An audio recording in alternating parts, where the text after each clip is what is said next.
Why can't you tickle yourself? Right now, take your own finger and run it along the sole of your foot. Nothing happens. No giggle, no flinch, no involuntary jerk of the leg. But hand that exact same job to someone else, and you're suddenly writhing on the floor, gasping for air. Same skin, same nerve endings, same amount of pressure. So what's different? The answer isn't in your foot at all. It's buried deep inside your skull, in a part of your brain that's been quietly predicting your every move before you even make it. Let's start with what tickling actually is, because it's stranger than you think. Scientists actually split tickling into two categories. The first is called nismesis, that light, feathery sensation you get from a bug crawling on your arm or a hair brushing your neck. It's mildly annoying, and you absolutely can trigger that on yourself. The second is called gargalesis, the heavy, deep pressure tickling that causes involuntary laughter, squirming, and sometimes even genuine panic. That's the kind that comes from someone poking your ribs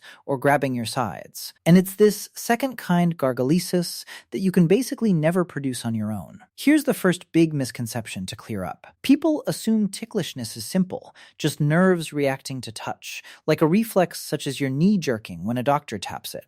But it's not a simple reflex at all. If it were, your own touch would trigger it just as easily as someone else's. The fact that it doesn't tells us something profound. The sensation of being tickled isn't purely about what touches your skin. It's about your brain's relationship to that touch. And that relationship hinges on a single crucial ingredient: unpredictability. To understand why, we need to talk about a part of your brain called the cerebellum. It sits at the back of your skull, and for a long time, scientists thought its main job was just balance and coordination, helping you walk without falling over, catching a ball, that sort of thing. But researchers discovered it's doing something far more sophisticated behind the scenes. Every single time you move a part of your own body, your cerebellum generates what's called a forward model, or an efference copy. In plain terms, before you even finish the motion, your brain has already calculated exactly what sensation that motion is going to produce. Think about it like this. When you decide to touch your own arm, your brain doesn't just wait around to feel it happen. It sends the movement command to your muscles, and at the exact same time, it sends a duplicate signal to a sensory prediction center. That center essentially says, in advance, here's what this touch is going to feel like: the timing, the pressure, the exact location. Then, when the real sensory signal arrives from your skin a fraction of a second later, your brain compares the prediction to the actual event. If they match, and with self-touch, they almost always match perfectly, your brain essentially cancels out the sensation. It dampens it. Why bother lighting up your nervous system with a big alarm over something you already knew was coming? This is actually happening constantly, in ways you never notice. It's the same reason you don't feel your own clothes rubbing against your skin all day, or why your voice sounds quieter inside your own head than it does on a recording. Your brain filters out self-generated sensations to save processing power and attention for things that actually matter, like unexpected threats. Evolutionarily, this makes enormous sense. Imagine if your brain treated every single self-touch, every scratch of your own nose, every adjustment of your shirt, with the same intensity as an unexpected touch from a stranger. You'd be overwhelmed within minutes. You wouldn't be able to function. Now here's where it gets interesting, and where the real mechanism of tickling comes into focus. When someone else touches you, especially somewhere vulnerable like your ribs, your neck, or the soles of your feet, your brain has no forward model for it. There's no efference copy, because you didn't initiate the movement. Your brain didn't send out a prediction beforehand, because it had no way of knowing exactly when, where, or how hard the touch would land. So when the sensory signal hits, there's nothing to cancel it out.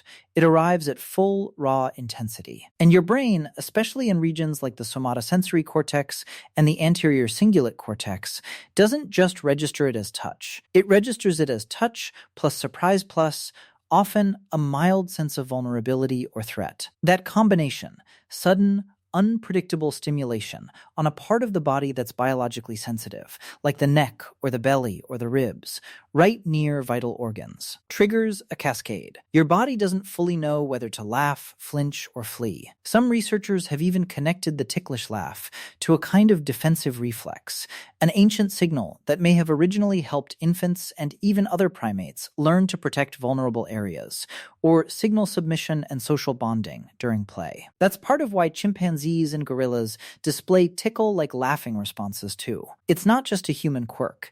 It runs deep in our evolutionary history. Now, here's a fascinating twist that proves the prediction theory beyond just theory. Scientists in the 1990s ran an experiment using a robotic device. Participants used one hand to control a mechanical arm that would touch their other hand. When there was zero delay between their control movement and the robotic touch, they barely felt tickled at all, just like touching themselves normally. But when the researchers introduced a slight delay, even just a fraction of a second, between the person's action and the resulting touch, the ticklish sensation came back. Suddenly, it felt far less predictable, far less like their own doing, and far more ticklish. That tiny lag was enough to break the brain's forward model. The prediction no longer matched the sensation perfectly, so the cancellation system failed, and the tickle sensation leaked through. This tells us something remarkable. Tickling isn't really about the touch at all. It's about the mismatch between what your brain expects and what actually happens. It's a live, real-time demonstration of your brain's prediction machinery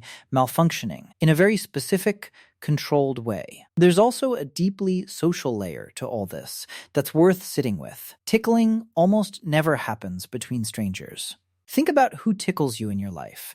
Parents, siblings, close friends, partners.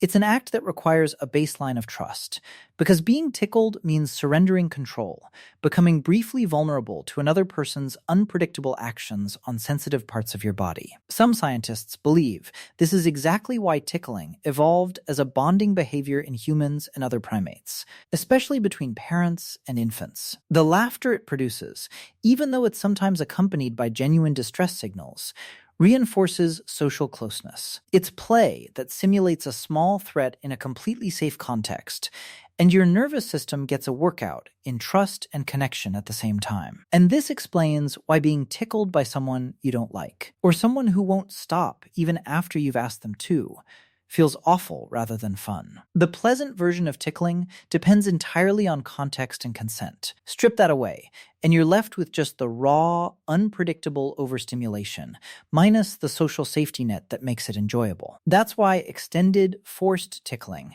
has actually been used historically as a form of torture. Without the trust and the ability to stop it, the nervous system just registers escalating distress, with no comedic relief valve. So what about people who claim they can tickle themselves a little? It turns out ticklishness exists on a spectrum, and some people report faint sensations even from self-touch, particularly in extremely sensitive areas. But it's almost always far weaker than what another person can produce, and it never triggers that same explosive, can't-control-it laughter. Some researchers have also looked at whether people with certain conditions, including some cases involving schizophrenia, show altered self-tickle responses, since those conditions can involve differences in how the brain distinguishes self-generated actions from external ones. It's a small but telling clue that the boundary between self and other, predictable and unpredictable, is doing real cognitive work every single moment of your life, not just during a tickle fight. So the next time someone tickles you and you're left breathless, half laughing, half begging them to stop, remember what's actually happening. It's not really about the fingers on your ribs. It's about a prediction engine in your cerebellum, one that spends every waking second forecasting the consequences of your own actions so it can filter out the noise of your own existence. Tickle yourself. And that engine says, I already knew this was coming. Nothing to see here. Let someone else do it. And for one brief, chaotic moment, your brain has absolutely no idea what's about to happen next. And that gap, that split second of not knowing, is the entire secret behind why you can't tickle yourself.